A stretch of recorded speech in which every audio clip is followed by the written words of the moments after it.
Hey there, it's Jenny, and I'm back to share with you a layout in my BUJO. I am using two stamp sets that you've already seen from Close to My Heart.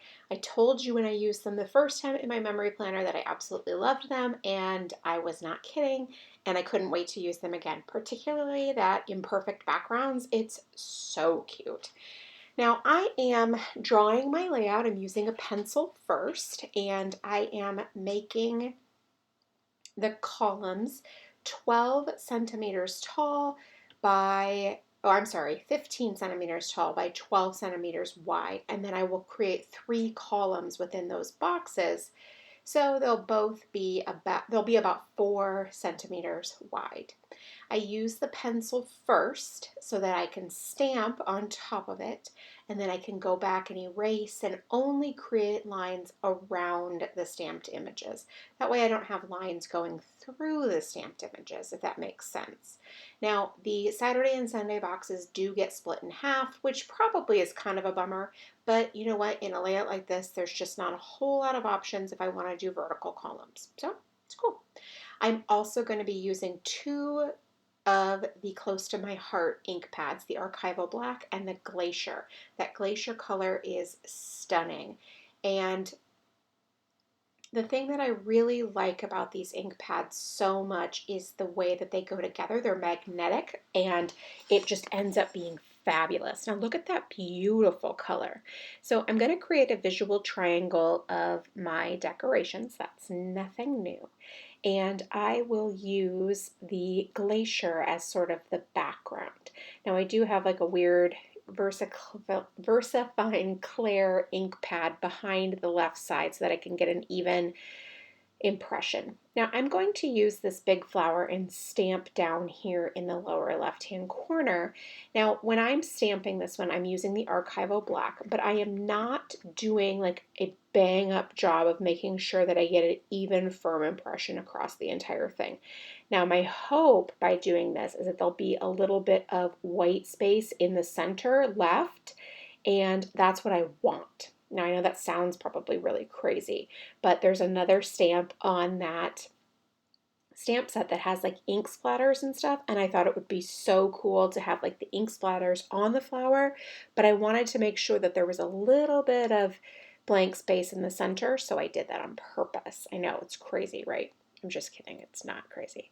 Now I stamped two of the smaller little flowers there in the middle. They're just so pretty. They remind me so much of plumerias, which I don't think they are, but that isn't the point. Now I also am doing a little bit of masking. I wanted the leaves at the top and I wanted them to look like they were sort of just cascading down from the dates, but I didn't want the stem to interfere with the date. Look, see there's the splatter on the flower. That's exactly what I had envisioned. I thought it would be so cool just to make it feel a little more artistic. And I don't mean artistic like, oh, artistic. I just meant like to go with the background of being sort of watercolory and modeled, and then you'd have the splattered paint. Now I'm using these date stamps, which you've probably seen before from Paper Person. I've used them in this BUJO. And I'm just going to stamp them across the top. I think that they are absolutely perfect for this application. And I'm just using the stamp cleaner that I've been using for the last few months and the microfiber towel. I'll link the stamp cleaner up for you below in the comments. I've been really happy with it. I actually just reordered another one. It's worked really well for me. It's fairly inexpensive and easy to get. So those all three of those things are important as far as I'm concerned, and so it's a winner. All right, so we're just continuing to stamp across the top. This is the last week of March going into April, and you can see it leaves blank spaces for the month in the middle of the thing. That's what I love about this so much, actually. It'd be cool too if there were days of the week. There are not, but I'm sure somewhere in my stash I have teeny tiny days of the week that I could add there if I just searched through, because that would be cool to have like Monday, Tuesday, Wednesday, you know, but I like having the month as well. So it works out all right. Now I'm only doing the 2 and not the 3 for the weekend. There's just not enough room, and I don't want to take up valuable journaling room with the stamp. I know what the dates are.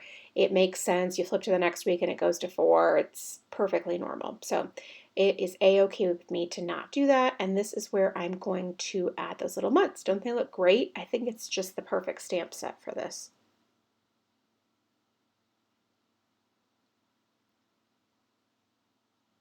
Now you can see the overall design has come together, and so I can just finish up by stamping the April right there. See, and I love it because they're not the same height on those stamps either, like it just varies, and it just looks really cool.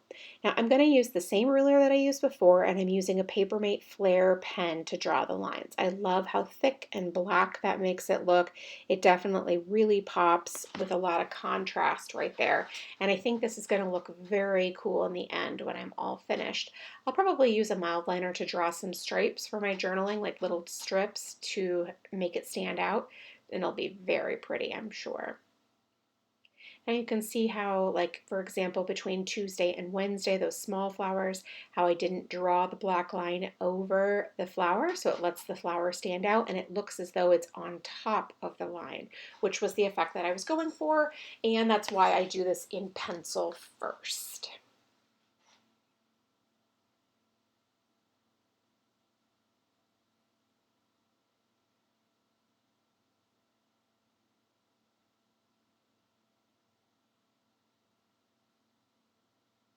Now I'm just going to go ahead and use this white eraser and erase the pencil lines that you can still see.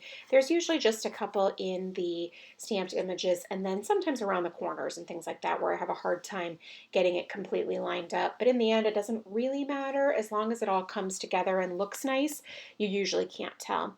Now I'm just going to kind of color in down here at the bottom where I made a mistake, and then I'm going to stamp one more last little swatched image because I can't help myself. And then that's it. Thanks so much for stopping by and watching. I really do appreciate it. If you have any questions, please leave them in the comment box below, and I will do my best to get back to you. Thanks so much, and make it a great day.